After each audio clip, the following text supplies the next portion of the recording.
Deuteronômio capítulos 19 e 20. Quando o Senhor seu Deus destruir as nações cujo território ele lhes dá, vocês tomarão posse da terra e se estabelecerão nas cidades e casas que elas construíram. Em seguida, separarão 3 cidades de refúgio na terra que o Senhor seu Deus lhes dá. Preparem estradas e dividam em 3 regiões a terra que o Senhor seu Deus lhes dá como propriedade, com uma dessas cidades em cada região. Quem tiver matado alguém poderá fugir para uma dessas cidades de refúgio e ficará salvo. Isso se aplica a alguém que, sem intenção e sem mostrar hostilidade anterior, matar outra pessoa, ele poderá fugir para uma dessas cidades de refúgio e viver em segurança. Se acontecer, por exemplo, de alguém ir com um vizinho cortar lenha num bosque e quando um deles levantar o machado para cortar uma árvore, o ferro do machado escapar do cabo, atingir a outra pessoa e causar sua morte, o homicida poderá fugir para uma das cidades de refúgio a fim de salvar a vida. Se, contudo, a distância até a cidade de refúgio for muito grande e acontecer que, irado, o parente encarregado de vingar a morte da vítima alcance e mate o homicida, o castigo não seria merecido, pois o fugitivo não mostrou hostilidade anterior à vítima. Por isso, ordeno que separem 3 cidades de refúgio. Se o Senhor seu Deus ampliar seu território, conforme jurou a seus antepassados, e lhe dar toda a terra que lhes prometeu, separem mais 3 cidades de refúgio. Ele lhes dará a terra se vocês cumprirem cuidadosamente todos os mandamentos que hoje lhes dou e se sempre amarem o Senhor seu Deus e andarem nos seus caminhos. Com isso, vocês evitarão a morte de inocentes na terra que o Senhor seu Deus lhes dá como herança. Do contrário, seriam culpados pelo sangue de inocentes. Se, contudo, alguém demonstrar hostilidade a seu vizinho, ficar à espreita dele e o atacar e matar, fugindo depois para uma das cidades de refúgio, as autoridades da cidade do homicida enviarão representantes à cidade de refúgio para trazê-lo de volta e entregá-lo ao vingador da vítima, para que ele execute o homicida. Não tenham pena dele. Eliminem de Israel a culpa de matar inocentes. Assim, tudo irá bem com vocês. Quando tomarem posse da terra que o Senhor seu Deus lhes dá como herança, jamais roubem terras de outros, mudando de lugar os marcos de divisa que os seus antepassados colocaram. Não condenem alguém por um crime ou delito com base no depoimento de apenas uma testemunha. Os fatos a respeito do caso devem ser confirmados no depoimento de 2 ou 3 testemunhas. Se uma testemunha mal intencionada se apresentar e acusar alguém de ter cometido um crime, tanto o acusador como o acusado comparecerão diante do Senhor, apresentando seus sacerdotes e juízes que estiverem de serviço na ocasião. Os juízes farão uma investigação cuidadosa do caso. Se a testemunha fez acusações falsas contra seu irmão israelita, apliquem-lhe a sentença que ela planejava para outra pessoa. Desse modo, vocês eliminarão o mal do seu meio. O restante do povo ficará sabendo disso e terá medo de cometer tamanha maldade. Não tenham pena do culpado. Sua regra deve ser vida por vida, olho por olho, dente por dente, mão por mão, pé por pé. Quando saírem para lutar contra seus inimigos e enfrentar cavalos e carros de um exército maior que o seu, não tenham medo. O Senhor seu Deus, que os tirou da terra do Egito, está com vocês. Quando se prepararem para a batalha, o sacerdote virá à frente e falará aos soldados. Dirá: ouçam, homens de Israel, ao saírem hoje para lutar contra seus inimigos, sejam corajosos. Não tenham medo, nem se apavorem, nem tremam diante deles, pois o Senhor seu Deus vai com vocês. Ele lutará contra seus inimigos em seu favor e lhes dará a vitória. Então os oficiais do exército se dirigirão aos soldados e dirão: alguém aqui acabou de construir uma casa, mas ainda não a dedicou. Se houver alguém nessa situação, vá para casa. Se você morresse na batalha, outra pessoa dedicaria sua casa. Alguém aqui acabou de plantar uma videira, mas ainda não comeu dos seus frutos? Se houver alguém aqui nessa situação, vá para casa.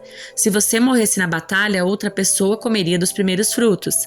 Alguém aqui acabou de ficar noivo de uma mulher, mas ainda não se casou? Vá para casa e tome a mulher como esposa. Se você morresse na batalha, outra pessoa tomaria como esposa. Os oficiais também dirão: alguém aqui está com medo ou angustiado? Se estiver, vá para casa antes que amedronte mais alguém. Quando os oficiais terminarem de falar aos soldados, nomearão comandantes para as tropas. Quando vocês se aproximarem de uma cidade para atacá-la, primeiro proponham paz a seus habitantes. Se eles aceitarem suas condições e abrirem as portas, todo o povo dentro da cidade os servirá com trabalhos forçados. Se eles recusarem a proposta de paz e se prepararem para lutar, cerquem a cidade. Quando o Senhor seu Deus lhes entregar a cidade, matem à espada todos os homens. Contudo, poderão tomar para si as mulheres, as crianças, os animais e tudo o que acharem na cidade. Poderão aproveitar todos os despojos dos inimigos que o Senhor seu Deus entregou em suas mãos. Essas instruções se aplicam somente às cidades muito distantes e não às cidades dos povos que vivem na terra em que vocês entrarão. Nessas cidades que o Senhor lhes dá como herança, destruam todo ser vivo. Destruam completamente os hititas, os amorreus, cananeus, ferezeus, heveus e os jebuseus, conforme o Senhor seu Deus lhes ordenou. Isso evitará que os povos da terra os ensinem a imitar os atos detestáveis que eles praticam quando adoram seus deuses. Coisas que fariam vocês pecarem contra o Senhor seu Deus. Quando cercarem uma cidade e a guerra se prolongar, não cortem as árvores com machados. Comam dos frutos, mas não cortem as árvores. Acaso as árvores são inimigos para que vocês as ataquem? Cortem apenas as árvores que vocês sabem que não dão fruto e usem-nas para fazer o equipamento necessário no cerco à cidade inimiga até que ela caia. Salmo de número 44. Ao regente do coral, Salmo dos descendentes de Corá. Ó Deus, ouvimos com os próprios ouvidos, nossos antepassados nos contaram tudo o que fizestes em seus dias, muito tempo atrás. Com teu poder, expulsaste as nações, estabeleceste teu povo na terra, esmagaste os povos inimigos e libertaste os nossos antepassados. Não foi por suas espadas que eles conquistaram a terra, não foi pela força dos seus braços que alcançaram vitória, foi pela tua mão direita e pelo teu braço forte, pela luz intensa do teu rosto. Foi por causa do teu amor por eles. Tu és meu rei e meu Deus, decretas vitória para Israel. Com teu poder afastamos nossos inimigos e em teu nome pesoteamos nossos adversários. Não confio em meu arco, não conto com minha espada para me salvar. Tu nos concedes vitória sobre nossos inimigos e envergonha os que nos odeiam. Ó Deus, o dia todo te damos glória e louvamos teu nome para sempre. Agora, porém, tu nos rejeitaste e nos envergonhaste. Já não conduzes nossos exércitos para as batalhas. Tu nos fazes bater em retirada diante dos nossos inimigos e permite que sejamos saqueados por aqueles que nos odeiam. Entregaste-nos como ovelhas para o matadouro e espalhaste-nos entre as nações. Vendeste teu povo precioso por uma ninharia e não tivesse lucro com a venda. Permitiste que as nações vizinhas zombassem de nós. Somos objetos de desprezo e ridículo para os que nos rodeiam. Fizeste de nós motivo de riso entre as nações, com desdém balançam a cabeça para nós. Não há como escapar da humilhação constante. Temos o rosto coberto de vergonha. Não ouvimos outra coisa senão os insultos dos que zombam de nós. Não vemos outra coisa senão os inimigos que desejam vingança. Tudo isso aconteceu sem que nos esquecêssemos de ti, sem que fôssemos infiéis à tua aliança. Nosso coração não te abandonou, não desviamos os pés do teu caminho. Tu, porém, nos esmagaste no deserto onde vivem os chacais e nos cobriste de escuridão e morte. Se tivéssemos nos esquecido do nome do nosso Deus ou estendido as mãos em oração a deuses estrangeiros, Deus com certeza saberia, pois Ele conhece os segredos de cada coração. Mas por causa de ti, enfrentamos a morte todos os dias. Somos como ovelhas levadas para o matadouro. Desperta, Senhor, porque dormes? Levanta-te, não nos rejeite para sempre. Por que esconde o rosto de nós? Por que te esqueces do nosso sofrimento e opressão? Desfalecemos no pó, caídos com o corpo no chão. Levanta-te e ajuda-nos, resgata-nos por causa do teu amor. Evangelho de João, capítulo 19. Então Pilatos mandou açoitar Jesus. Os soldados fizeram uma coroa de espinhos e a colocaram em sua cabeça e depois puseram nele um manto vermelho. Zombavam dele dizendo, "Salve, Rei dos Judeus!" e batiam em seu rosto. Pilatos saiu outra vez e disse ao povo, "Agora vou trazê-lo aqui para vocês, mas que fique bem claro, eu o considero inocente." Então Jesus saiu com a coroa de espinhos e o manto vermelho. "Vejam, aqui está o homem", disse Pilatos. Quando os principais sacerdotes e os guardas do templo viram, começaram a gritar, "Crucifique-o! Crucifique-o!" "Levem-no vocês e crucifiquem-no", disse Pilatos. "Eu o considero inocente." Os líderes judeus responderam, "Pela nossa lei ele deve morrer, pois chamou a si mesmo de Filho de Deus." Quando Pilatos ouviu isso, ficou ainda mais amedrontado. Levou Jesus de volta para dentro do palácio e lhe perguntou, "De onde você vem?" Jesus, porém, não respondeu. "Por que você se nega a falar comigo?" perguntou Pilatos. "Não sabe que tem autoridade para soltá-lo ou crucificá-lo?" Jesus disse, "Você não teria autoridade alguma sobre mim se esta não lhe fosse dada de cima. Portanto, aquele que me entregou a você tem um pecado maior."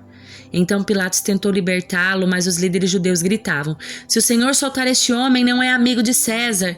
Quem se declara rei se rebela contra César. Ao ouvir isso, Pilatos trouxe Jesus para fora novamente e se sentou no tribunal, na plataforma chamada Pavimento de Pedras, em aramaico, Gábata. Era por volta do meio-dia, no dia da preparação para a Páscoa, e Pilatos disse ao povo: "Vejam, aqui está o seu rei." "Fora com ele!" gritaram. "Fora com ele! Crucifiquem-o!" "O quê? Crucificar o seu rei?" perguntou Pilatos. Em resposta, os principais sacerdotes gritaram: "Não temos outro rei além de César." Então Pilatos lhes entregou Jesus para ser crucificado, e eles levaram Jesus. Carregando a própria cruz, Jesus foi ao local chamado Lugar da Caveira, em aramaico, Gólgota. Ali eles o pregaram na cruz. Outros 2 foram crucificados com Jesus, um de cada lado e ele no meio.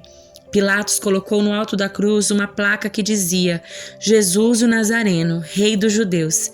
O lugar onde Jesus foi crucificado ficava perto da cidade, e a placa estava escrita em aramaico, latim e grego, de modo que muitos judeus podiam ler a inscrição. Os principais sacerdotes disseram a Pilatos: "Mude a inscrição de Rei dos Judeus para Ele disse, eu sou o Rei dos Judeus." Pilatos respondeu: "O que escrevi, escrevi." Depois que os soldados crucificaram Jesus, repartiram suas roupas em 4 partes, uma para cada um deles. Também pegaram sua túnica, mas ela era sem costura, tecida numa única peça de alto a baixo. Por isso disseram: "Em vez de rasgá-la, vamos tirar sortes para ver quem ficará com ela." Isso cumpriu as escrituras que dizem: "Repartiram minha roupa entre si e lançaram sortes por minha veste." E foi o que fizeram. Perto da cruz estavam a mãe de Jesus, a irmã dela, Maria, a esposa de Clopas, e Maria Madalena. Quando Jesus viu sua mãe ali, ao lado do discípulo a quem ele amava, disse-lhe: "Mulher, este é seu filho." E ao discípulo disse: "Esta é sua mãe." Daquele momento em diante, o discípulo a recebeu em sua casa. Jesus sabia que sua missão havia terminado e, para cumprir as escrituras, disse: "Estou com sede." Havia ali uma vasilha com vinagre, de modo que ensoparam uma esponja no vinagre, colocaram na ponta de um caniço de sopo e a ergueram até os lábios de Jesus. Depois de prová-la, Jesus disse: "Está consumado." Então, inclinou a cabeça e entregou o espírito. Era o dia da preparação e os líderes judeus não queriam que os corpos ficassem pendurados ali até o dia seguinte, que seria um sábado muito especial. Por isso pediram a Pilatos que mandassem quebrar as pernas dos crucificados e removê-los. Assim, os soldados vieram e quebraram as pernas dos 2 homens crucificados com Jesus. Mas quando chegaram a Jesus, viram que ele já estava morto e, portanto, não quebraram suas pernas. Um dos soldados, porém, furou o seu lado com uma lança e, no mesmo instante, correu sangue com água. Essa informação provém de uma testemunha ocular. Ela diz a verdade para que vocês também creiam. Essas coisas aconteceram para que se cumprissem as escrituras que dizem: "Nenhum dos seus ossos será quebrado." E olharam para aquele a quem transpassaram. Depois disso, José de Arimateia, que tinha sido discípulo secreto de Jesus porque temia os líderes judeus, pediu autorização a Pilatos para tirar da cruz o corpo de Jesus. Quando Pilatos lhe deu permissão, José veio e levou o corpo. Estava com ele Nicodemos, o homem que tinha ido conversar com Jesus à noite. Nicodemos trouxe cerca de 35 litros de óleo perfumado feito com mirra e aloés. Seguindo os costumes judaicos de sepultamento, envolveram o corpo de Jesus em lençóis compridos de linho, junto com essas especiarias. O local da crucificação ficava próximo a um jardim, onde havia um túmulo novo que nunca tinha sido usado. Como era o dia da preparação para a Páscoa judaica, e uma vez que o túmulo ficava perto, colocaram Jesus ali.